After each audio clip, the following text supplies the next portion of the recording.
Hello, everyone. This is Reverend Sheree Taylor-Jones, and it is my privilege to be with you virtually. And today's talk is, what is mine to do? You see, as divine human beings and light workers, it is necessary to speak a strong no if we see something that is no longer acceptable. It's okay to say no to treating people less than human. And in today's talk, we will discuss what happens once we awaken to injustices, once we say no to anything less than love. The call becomes, now what is mine to do? You see, awakening requires us to do something, and we are now called to action. And what I find often in New Thought spiritual communities is that we get stuck when action is needed. I think it's because we haven't had a lot of practice in how to act from our divine nature. I'm not saying we aren't lovable people. Of course we are. We're lovable and loving. And we've spent a lot of time in recognizing that there is only one presence and one power in the universe. Recognizing that we are all of God, and that to stay aligned to Source, we practice prayer and meditation. And we've also come to recognize that we co-create the world through our thoughts held in mind. And we know this ideology as the first 4 out of 5 unity principles. We have practiced harnessing our thoughts and reframing our perceptions of the world around us. We have practiced using affirmative prayer to harness our power as co-creators. We have also practiced meditation to center in truth and love, which enables us to walk in the world as a loving presence. What we haven't had a lot of practice in is taking those big, bold actions in our communities, in our cities, and in our neighborhoods. We haven't taken those big, bold actions to create the world that we truly wish to live in. Of course, it's important to hold the high watch. And it's necessary to be love in action as well. Yes, I know some of you may be thinking, but Rev Sheree, you know that we take actions, right? Each fall we do the backpack giving, where we get all the supplies for kids who need them to go back to school. And we gather food for those who don't have enough food for the food pantries. And at Christmas time, we give these amazing gifts to kids in need. And my friends, those are lovely, lovely gifts. And they are simply ways to shore up systems of lack. The question is, how much do you want to change the world? Do you want to change it in a little bit? Then we can continue doing what we've been doing. Or do you want to change it in a huge way? When I was preparing this talk, a biblical verse came to mind. And it was, faith without works is dead. And this comes from the book of James. James chapter 2, verses 14 to 17. And here's what it says. What good is it, my brothers and sisters, if you say you have faith but do not have works? Can faith save you?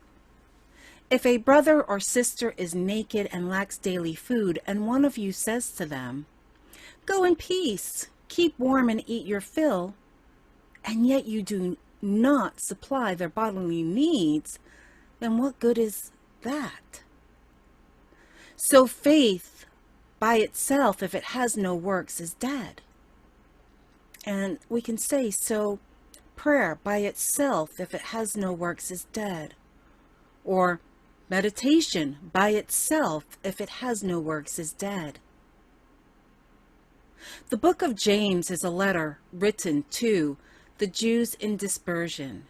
When we say dispersion, we mean these are the Jewish converts to Christianity, and they have been spread out throughout the Roman Empire. The identity of the author has been questioned by theologians, but from the different sources that I've read, it seems more than likely the author is James the Just, and that's the brother of Jesus. And his role was the leader of the Jerusalem Council, and the Jerusalem Council led those Jews who converted to Christianity. And because of the Hebraic tone of this letter, what I'm saying is James spoke to them with the understanding that they were living the Jewish law. And it also means, because of the Hebraic tone, it suggests that this book was written before there were any issues with Paul's Gentile converts to Christianity.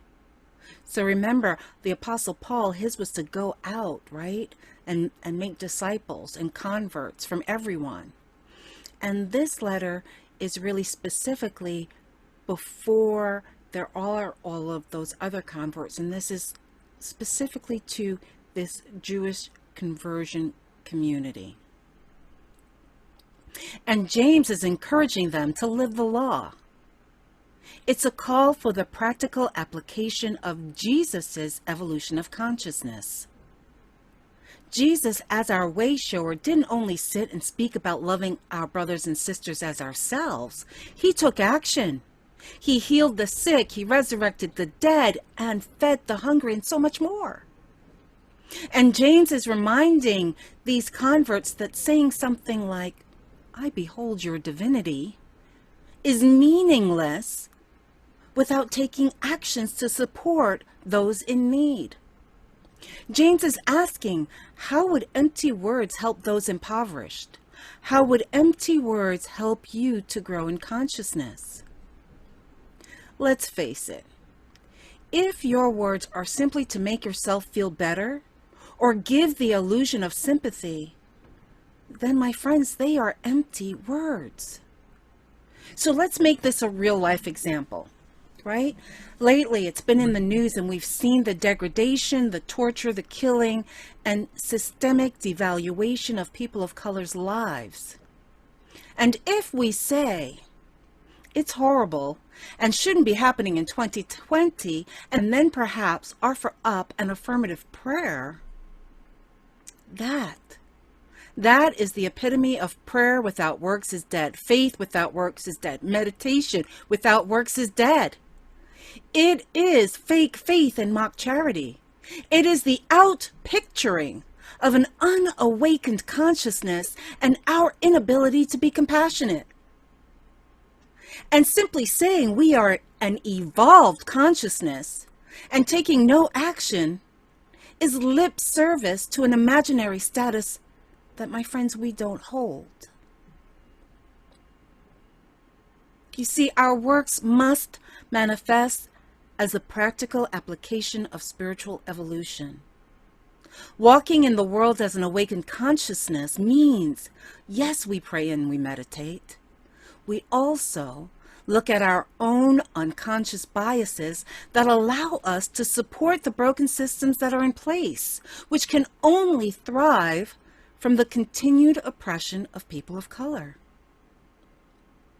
And we take actions to eradicate those systems which abuse those less fortunate. It is a threefold step of becoming completely engaged in the evolution of consciousness. Total engagement of our mind, soul, and body are required. From the perspective of the mind, connecting with our highest self through prayer and meditation to receive those downloads, which give us the thoughts to co-create. From the perspective of the soul, to discern truth, that we are all divine human beings, all of God, all equal, and then allowing that truth to permeate our being as we challenge any false beliefs about our purpose in the world.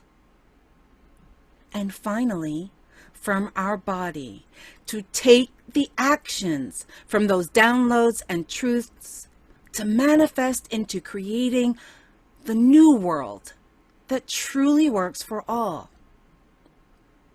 Now, I know this may sound really radical to some of you, but I'm also thinking that, well, you knew Rev Sheree was going to do a talk, so not too much of a surprise there, right? So, here's what I've been seeing. That somehow in our magical thinking, we have come to believe that our evolution of consciousness means we must be happy at all times and life should be easy and comfortable. That's not true, my friends. Evolution of consciousness means we allow all of the emotions we experience on this planet to be acceptable, to be good. You see, all emotions are necessary. Just as the rain and sun are needed, one isn't better than the other. Both are necessary. It also reminds us that all experiences that we have in life are for our highest good. Evolution of consciousness means we aid our brothers and sisters, knowing they are of God, therefore they are of you and of me. Evolution of consciousness means I can change beliefs that no longer serve me and are not of truth. Evolution of consciousness means I know there is enough for all and I can never outshare God's abundance. Evolution of consciousness means I am my brothers and sisters' keeper. Evolution of consciousness means I may be afraid, but I have enough faith to take action on behalf of another. Which brings us to what's yours to do? What's mine to do? Right? You know, I have a few suggestions.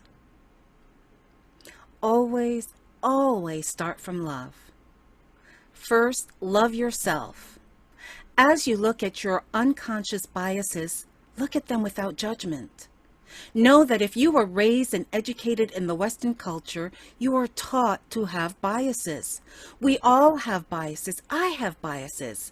But ours is to discern what they are, release them if they no longer serve us, are no longer of truth, and create new beliefs.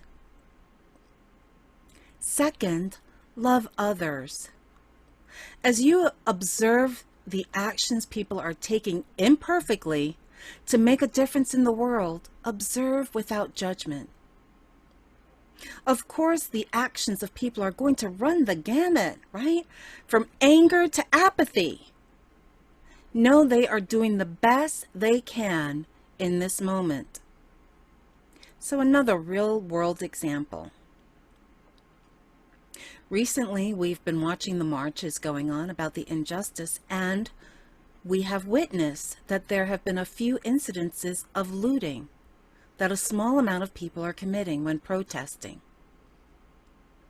So I invite you, instead of judging that behavior and saying, oh my God, that's horrible, that's wrong, perhaps you can ask yourself the question, what would have happened in my life? What would have happened in my lifetime to make me feel that this action was my only recourse? It's in our belief in separation that we create this us versus them mindset, and we forget to love our brothers and sisters as ourselves. The roots of biases in this country are long and multi-generational, and this means that it's in the very strands of our DNA, and it's going to take a long time to work through. Next, focus on your next step. Look at what's right in front of you. Be in the present moment. Be present to the now moment and act from there. Now is all we ever have to work with. You know this as metaphysicians. What can you do now? Maybe it's as simple as read a book about institutional systems. Maybe it is join on a march. What about calling your legislature? Write letters to the editor. Write letters to people in prison. Write letters to workers that are making a difference. Maybe yours is to feed, clothe, and visit those less fortunate. Or strike up a conversation with someone outside of your circle, outside of your tribe, outside of your race. It could be watching a movie about injustice. I just saw Just Mercy. Very, very poignant. About the criminal justice system. You can even join a Facebook group that is taking actions. Look at what people are doing and be inspired by them. And guess what? You can copy them. Finally, be patient with yourself and others. As we create anew, we will make mistakes and we're going to fail at times. It's normal and all part of growing. Take those baby steps. Be open to feedback and then self-correct.